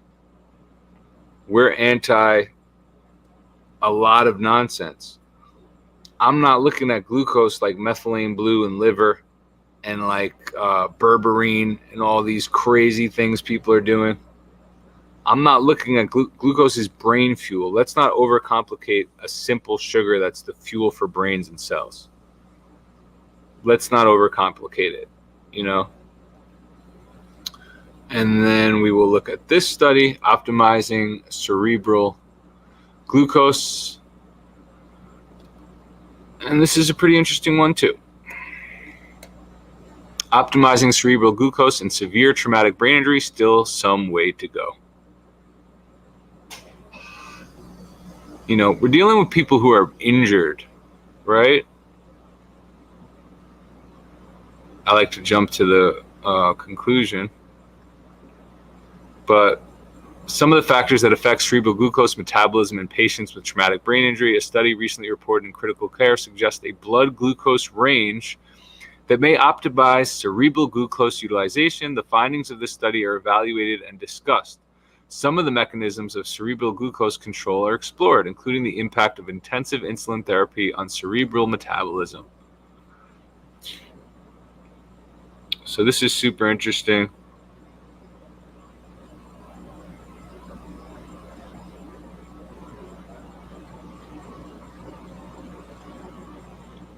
Clearly, further work needs to be undertaken to confirm or reject these theories, but while this is ongoing, we should approach interventions to control blood glucose with caution. Coworkers demonstrated that tightly controlling blood glucose levels with intensive insulin therapy improved outcome in intensive care patients, and that this may confer some benefit in head injury patients. However, low artery blood glucose levels during IIT may be associated with lower cerebral glucose level, possibly below the level required to meet cerebral metabolic demands. They found that IIT was associated with lower cerebral extracellular glucose concentrations and increased markers of cerebral metabolic distress, while also demonstrating a higher OER in more patients. Although hyperglycemia and TBI is known to be associated with a higher incidence of poor outcome, the mechanisms of glucose handling by the brain after TBI remain clear. And what's interesting is some people with glucose are reporting detox events, allergies, so if it's interesting that if glucose slows down ALDH or ADH, it's interesting to me that some people are having detox events happening. So let's see here. We got a lot of Q&A. But glucose delivery, entry into the brain via the bloodstream. Glucose is produced primarily in the stomach as it converts part of what we eat into glucose, right? When you eat food, glucose is produced in the liver. Following glucose production, it then gets to the brain primarily through the bloodstream, right? So how does this process work? Glucose in the blood gets from the stomach and liver to the heart. That's the inferior vena cava, the IVC. That's the body's largest vein. After the glucose reaches the heart in the IVC, the vena cava, it continues to the brain via the internal right carotid artery, the right side of your body. Then once it reaches your brain, it has to cross the blood-brain barrier to enter the brain. Okay, so that's the pathway. And let's look at a good study on this glucose delivery, this entry into the brain via these GLUTs, G-L-U-T-S, glucose transporters. So research has shown a variable number of GLUTs. I think there's like 8 to 26 of them. They don't have the precise number yet. There's a lot of research to be done on it. It's interesting. You go on YouTube looking for glucose, you find a lot of sucrose and fructose. You find a lot of just sugar. You go looking for studies on glucose, and there's a lot of diabetics and sugars. So it's clear that the GLUTs and the sodium-dependent glucose co-transporters, these are necessary not only for delivering glucose to the brain from the body, but also for distributing glucose throughout the brain. And they already know, not definitively, but it's pretty established that GLUT1, glucose transporter 1, is the primary transporter for carrying glucose from the body past the blood-brain barrier. And then it's also well established, but not definitive, not 100%, that GLUT3, glucose transporter 3, is the main transporter of glucose into the neurons in the brain. And there's a lot of back and forth of the professional clinical literature, and many articles discuss finding the mechanisms, the processes, the explanations. A lot of the causes are still unknown. A lot of brain, guys, there's this thing called gray matter in the brain. They have no explanation for it. This whole AI movement, good luck, because they don't even have the brain defined yet. How much of the brain is undefined? I'm going to ask ChatGPT. Unused potential, functional understanding, gray matter.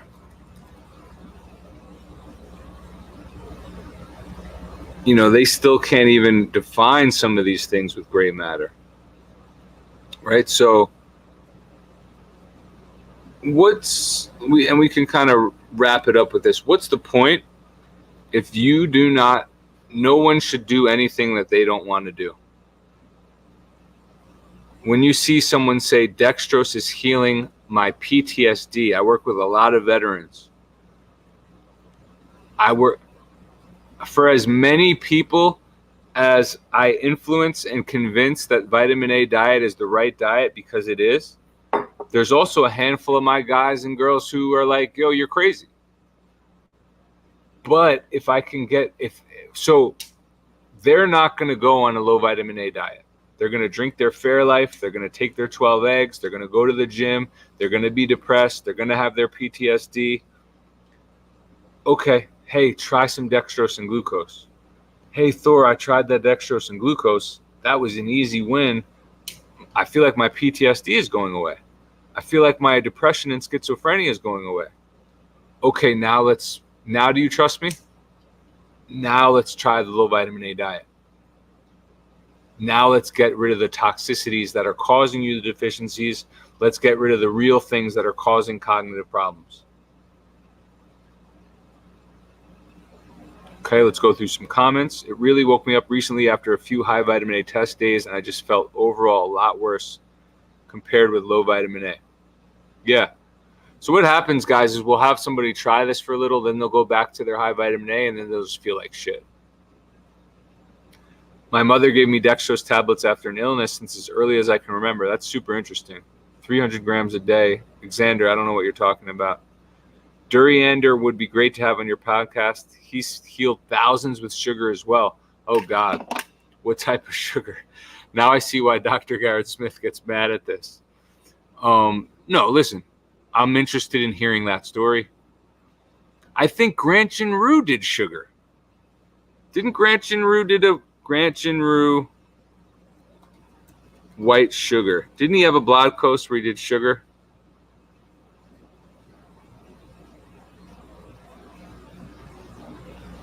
Somebody.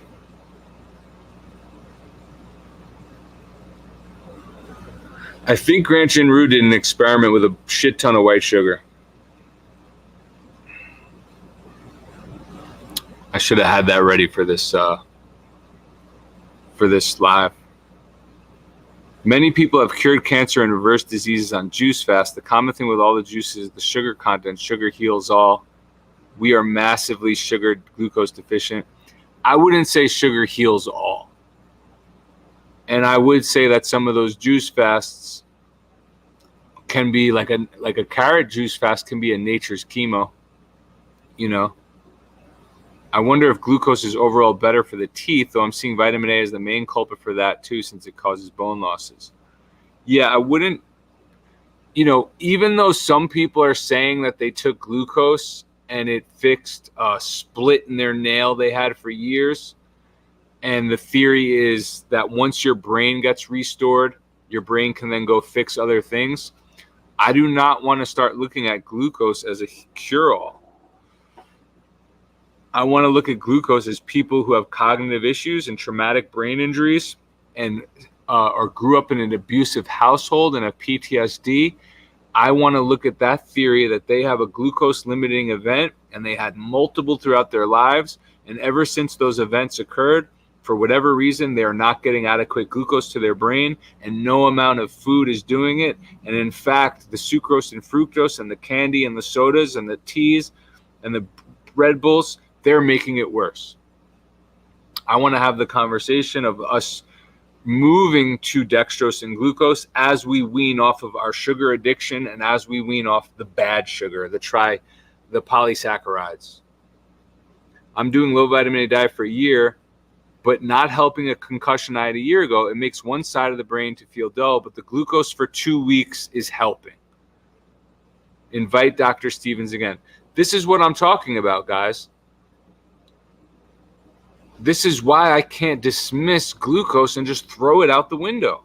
Here's another person on a low vitamin A diet for a year, and it's helped a lot of their issues, as it would, because you're limiting retinol and retinoic acids, you're limiting a known toxin, but it didn't help the concussion yet because stopping the toxicity did not fix this deficiency of glucose getting to the brain. And once they got glucose on for 2 weeks, it is helping. Okay. And the objective is for you to get off of that, and hopefully you stay that way, right? Or maybe you have a maintenance dose of once a day. And that's not going to be the end of the world, because we showed that. Other ideas for vertigo? Dr. Leah Miller? Yep. See a chiropractor? Yeah. Many times neck misalignments can cause blood flow issues and vertigo. Yep. That's why I showed the neck egoscue. And the Epley maneuver or Brandt Duroff exercises. That's great advice. My headaches from concussion did not get better on a year of low vitamin A, but glucose does. That's interesting.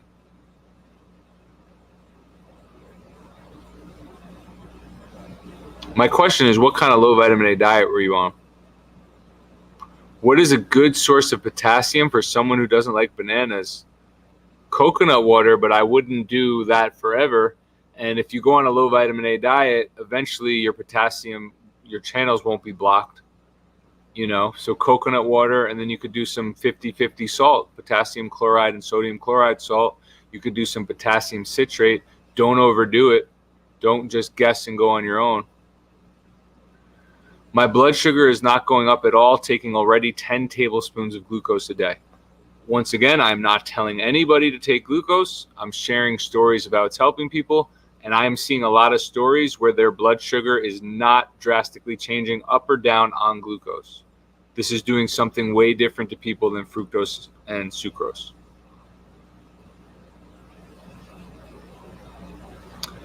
Big Gucci Tony has post-concussion syndrome. So I would say, hey, if I had post-concussion syndrome, which I did, I'd do a little glucose.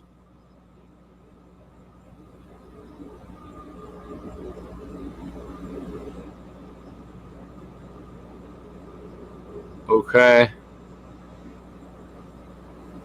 What can someone do who has their gallbladder removed? I would say low vitamin A diet, no added fats, and don't go with the added fats. Don't go. There's nothing wrong with a sirloin steak, a 90-10 steak, bison. I would eat the low vitamin A diet. I would join one of ones, and let's talk about it.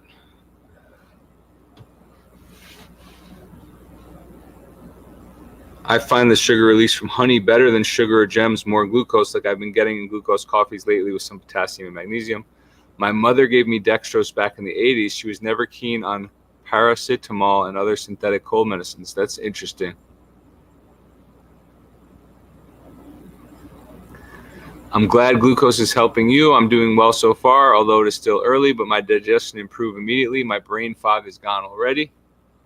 I was right then, honey is better. I just felt this intuitively, that it contains dextrose, not sugar, or is more warm feeling. My mother's friend, she's in her 80s, who grew up in war-torn Germany, said when her mother needed to calm down the kids or when they were really scared, they would give them a teaspoon of dextrose. Super interesting. If you could advise Brian Johnson, what would you tell him? That's a good question. Brian Johnson is the don't die multimillionaire tech guy. I would tell him, bro, you are new to this and you're making the mistakes we made in our 20s, and you're going to find out the hard way. I would tell Brian Johnson that a plant-based diet is not the way. He's doing an Eat the Rainbow diet, and he's supplementing like 150 different things. And he's hurting his liver. He's immediately has joint pain. He's pale as a ghost. He has hair plugs and hair dye. looks like he wears makeup on set, and he looks like a fembot Nazi. And not eating any red meat is not the way. The Native Americans thrived on bison.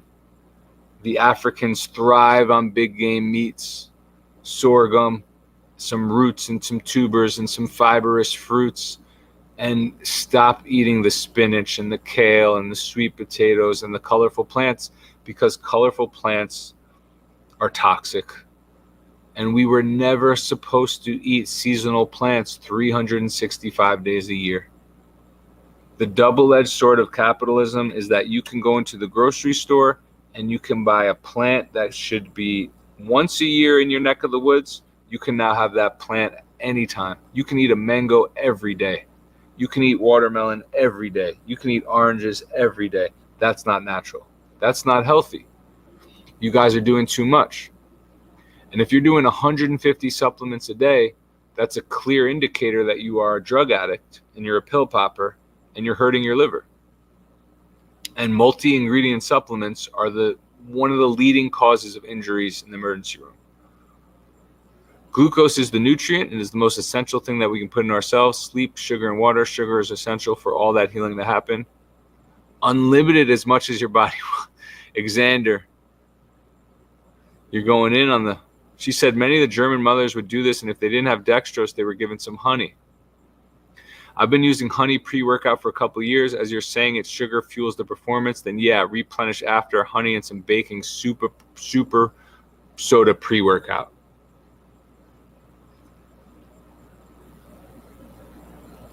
Try Venice, AI instead of ChatGPT. Okay. Venice, I haven't heard of.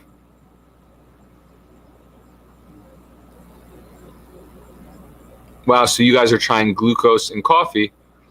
I would say, hey, that's way better than white table sugar.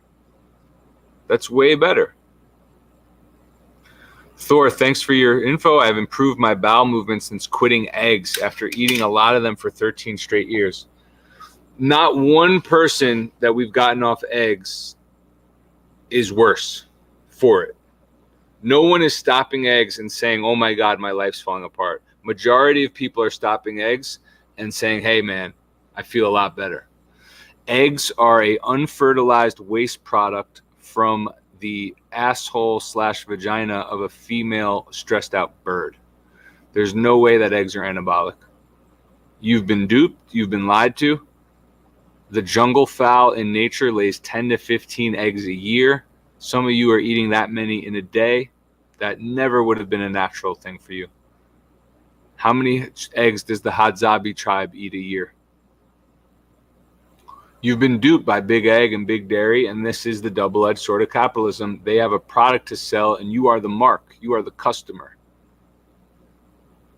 Did you know that the hen does not get fertilized by the rooster, that the hen is colorful? In the springtime, naturally, is when those unfertilized eggs would hatch, and that after that hatch, after she lays those eggs, she goes from colorful to white because she is dumping toxic vitamin A from her body. And that's what that yellow waste is. Eggs are not life. A rooster never came and fertilized. That's a waste product from that hen. It's not a superfood. 200 IUs per yolk of vitamin A. So you see a lot of guys, their only source of vitamin A is from eggs, and they do okay. How much better would you do if your liver wasn't processing that? And then the whites are high in sulfur, and sulfur is going to slow down your detox. We posted that.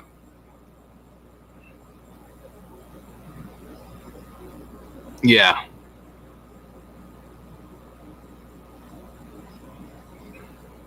Major bile dumps with glucose. That's interesting. Yeah, let me be crystal clear too. If you're doing good, there's no need to try dextrose or glucose. If you want to experiment after training, that's what I would say. Try some after strenuous exercise or stress. That's what I would say. Yeah, Africans love the beehives and the honey. The Hadzabe tribe, they'll climb inside the tree to the top of the tree. Thank you, M&M Professional Window Cleaners. Great live broadcast. I have not had any brain injury, just injury from crashing with these brainwashed health and social service employees. Huh. All right, guys, so I think we'll call it an end. It's 11 o'clock here, East Coast time. I think we had a good session here. We went over some testimonials. We talked about vertigo and how to help vertigo. And then we spent a lot of time on glucose, and there's a lot of studies here that I posted in the chat. And then let me post Dr. David Stevens' website so you could kind of just check it out and stay tuned with it. Not every glucose, let me end on these notes. Glucose is not for everyone. Glucose is not for everyone. Glucose is for the people who had brain injuries or grew up in a very traumatic household that were constantly in fight or flight and that potentially could be dealing with glucose limiting events. Glucose is for veterans who have PTSD. Glucose is for MMA fighters who had concussions and now are suicidal or are very aggressive. Glucose is for elite athletes who are high intensity training and need their glycogen restored. That's who glucose is for. If you are 3 years into a low vitamin A diet and you're working with Dr. Garrett Smith or in your Love Your Liver program and you are doing great, do not take glucose. It's not for you. It was never intended to be for you. We're not trying to derail anything. I'm part of this movement. I'm part of this army. We are a small axe. They are a big tree. There are millions of people suffering from autoimmune disease, and low vitamin A diet is one of the biggest pieces of the puzzle, not glucose. Glucose is a part of the conversation for some people. Glucose is brain fuel. It is energy for the cells. It is a simple sugar. It is like just as important as oxygen or water. What's ironic and funny is you can overdose on oxygen a lot quicker than glucose. Show me studies. Show me somebody overdosing on glucose. So glucose is just as essential for life, as oxygen and water. We can't villainize it. And we have to shine the light that some people aren't getting adequate amount to their brain. And a lot of people aren't going to go on a low vitamin A diet, and a lot of people aren't going to figure out that low vitamin A is toxic. I think in the next 10 years, we're going to see this go super mainstream. The objective of science is for our generation to debunk the dogma of years prior science. And there's a lot of bullshit that went on in the early 1900s that we're still using today as the cornerstone research, as the bar, so to speak. The research done in the early 1900s on vitamin A is severely flawed. It's comical when you look at it. We need real leadership and experts, quote unquote experts. I'm going to do tomorrow I'm going to have a big announcement because we're going to start a nationwide movement to get vitamin A out of the fortification programs. There's no need to be fortifying a fat-soluble neurotoxin that is very well established by the experts that no one is deficient in. We have to remove this from the food supply immediately. Vitamin A started going into the food supply in 1970s, and in 1980, 10 years later, all the autoimmune diseases started to exponentially rise out of control, and there's no end in sight. The quote-unquote experts, they haven't cured one single autoimmune disease. In fact, they're getting worse, and all they're doing is bringing out their prescription notepad and just scribbling a steroid that just stops the cytokine storm. This is like the ambulance is coming to the house to save the person, and you put up roadblocks. There's a fire in the house, the fire trucks are coming, and you put up roadblocks. So that's what we're doing. That's what's the most important. And for the people who aren't with that yet, there's a lot of other things we can do and help, and Band-Aids and crutches.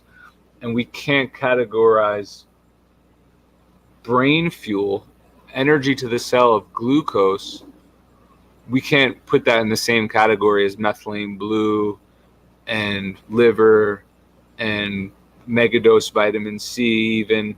Like, we can't put glucose in the same category as all the other supplements.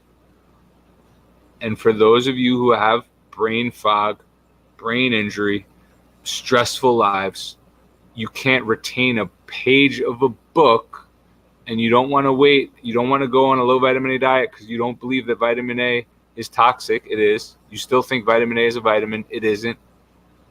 Then maybe try a little glucose to see that you can get a small victory, and then maybe you can have the brain power to realize that vitamin A is not a vitamin, and that Bill Gates' favorite vitamin is vitamin A. And when he goes into Africa putting things in people's arms, I learned from last week, when he goes into Africa putting things in people's arms, he is coming with a big old bag of vitamin A, and he is mega dosing them. Bill Gates wants the banana. The banana doesn't have enough vitamin A in it. He wants to bring a golden banana to Africa, an orange banana. He wants golden rice. So these Africans were hip, these Southeast Asians were hip. They said, we don't want the supplements from the white man. And the white man said, oh, no, okay. You don't want the supplements? I'll bring you free food. He put the supplement in the food. He fortified the food. So whose side are you on, Bill Gates or the Love Your Liver program? Bill Gates or one of ones? Bill Gates or Grant Jinru Forum? Thousands of people now are trying the low vitamin A diet, many of which are having extreme success because you clean your liver up. You're not getting retinol and retinoic acid and retinol esters into your liver, and the liver is the root. Not everything starts in the stomach. Everything starts in the liver because the liver is that makes the bile, and the bile is what's going to govern your gut microbiome. That's the root. Fix your liver and fix your life. One of ones, like, comment, subscribe, join one of ones. The link is in the bio, thortorrens.com. And I also do one-of-one health coaching. We've got a professional boxer, a pro NFL player, an MMA fighter, and possibly going to be working with a huge supplement owner who now is talking about how he doesn't want to put vitamin A in any of his products anymore. That's progress.